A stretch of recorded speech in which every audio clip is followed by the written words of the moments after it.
Un any més, els actors i les actrius valencianes celebraren el Dia Mundial del Teatre amb la entrega dels seus premis. Una festa per veure-nos, encara que siguin en aquests moments tan roïns, però hem d'intentar tirar avant.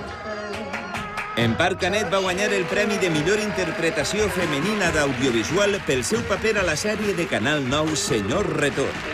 Estic molt contenta perquè voten tots per internet i hi ha una mescla de valorar el treball, d'amistat, de tot mesclat, i si te'l donen, pues, te dona moltíssima alegria que sigui als teus companys.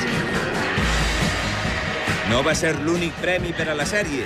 Albert Forner, que no estava present a la gala, i Maria Zamora, que va rebre el guardó d'actriu revelació, també van participar en la ficció televisiva.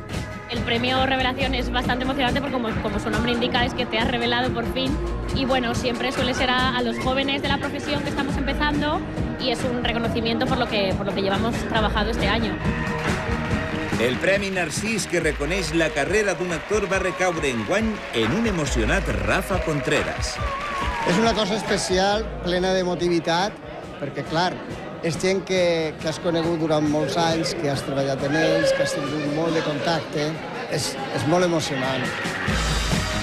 Els actors valencians també van premiar a Yolanda Muñoz i Carles Montoliu en la categoria de doblatge, a Mario Gas en àmbit nacional i a Victoria Salvador i Carles Sanjaime en l'apartat de teatre.